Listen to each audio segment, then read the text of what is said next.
From the red Martian soil to the bustling streets of an industrial revolution, today we're crossing diverse landscapes and climates, experiencing the complexities and triumphs that come with constructing and managing cities. Did you watch The Martian and think, I could do that with 4 less redstone? Surviving Mars is a sandbox survival city builder where your goal is to terraform and colonize the red planet. The game's visuals are clean and quite convincing. The terrain and map are even rendered based on real data. Everything fits naturally within the confines of reality, offering players a meticulously crafted and immersive world. With a relatively low level of handholding, the game gives that ideal sandbox experience with an abundance of choices. There are benchmarks and goals, such as reaching a certain population size, leaving you free to succeed or fail on your own. Like many new games in this genre, Surviving Mars has a technology tree that is semi-randomized in a deck builder fashion.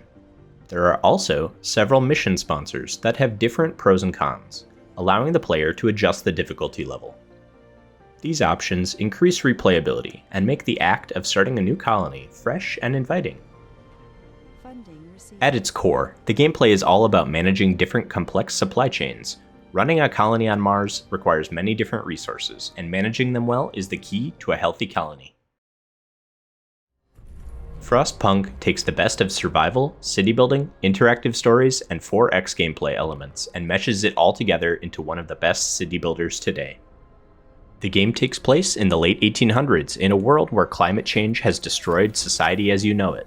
The survivors must seek out the last few remaining resources and attempt to build the last city on Earth. It's a wonderfully bleak setting that effectively communicates the difficulty and direction which you can take your colony. Enhanced by its beautiful animations, sound design, and voice acting, all of these stylistic elements create a strong feeling of desperation and isolation within a harsh dystopia. The game gradually draws you in, forcing you to make difficult decisions that will end up affecting the characters and story in unique ways each and every time. The needs of your colony are juggled with the needs of its individuals. Game-changing decisions come through the Book of Laws, where each decision is a moral scenario with irreversible changes that affect your city and its inhabitants. Unlike most city builders, Frostpunk was not designed with a sandbox element in mind. The game ends after a set amount of time, and you will be presented with an ending based on your decisions. The game makes sure to remind you that you are making decisions for what remains of humanity in the last remaining city.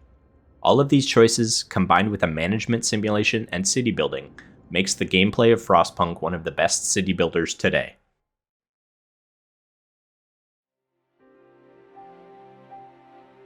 Cities Skylines is the spiritual successor to SimCity. It is one of the best modern city builders to have been released in the last decade. The core gameplay loop revolves around designing your city, planning its infrastructure, and managing its expansion. Build a good foundation and your city will be able to grow smoothly. After everything is built, you will find changing things much harder, a challenge that reflects the realism of the game.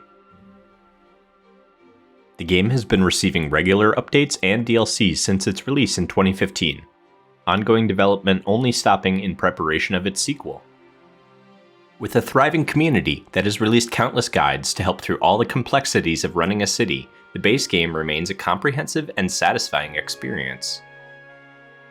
Cities Skylines has enough mechanics to make even seasoned urban planners sweat. Add on a boatload of DLC and the game has more content than any other city builder of its kind.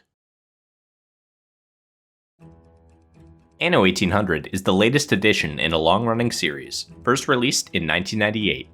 Players take charge of an island colony to manage and develop it into a thriving trading post. Set in the 1800s, the series returns to the Industrial Revolution.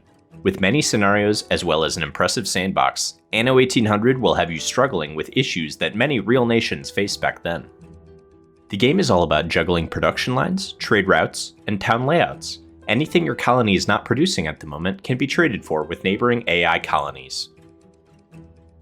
The spectacular graphics bring the world to life, and the attention to detail in the ambient sounds and textures will make you want to have your settings as high as possible, without burning a hole in your graphics card.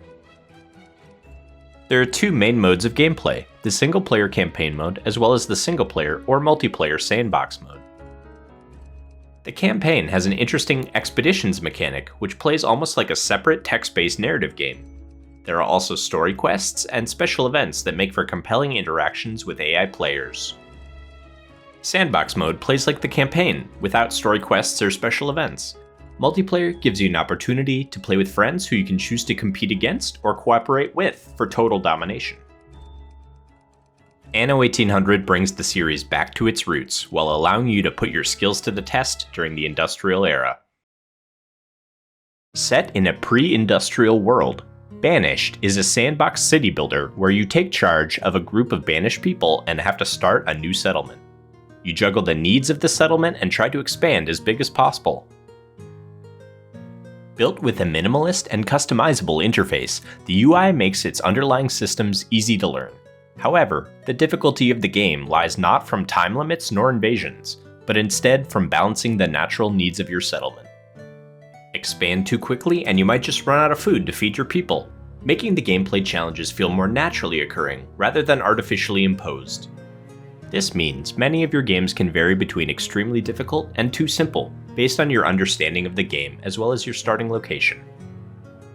As a sandbox game, there is no story or grand strategy here. The focus is all on the moment-to-moment development of the settlement. It combines simple charms with transparent and complex gameplay interactions, and a tough difficulty curve.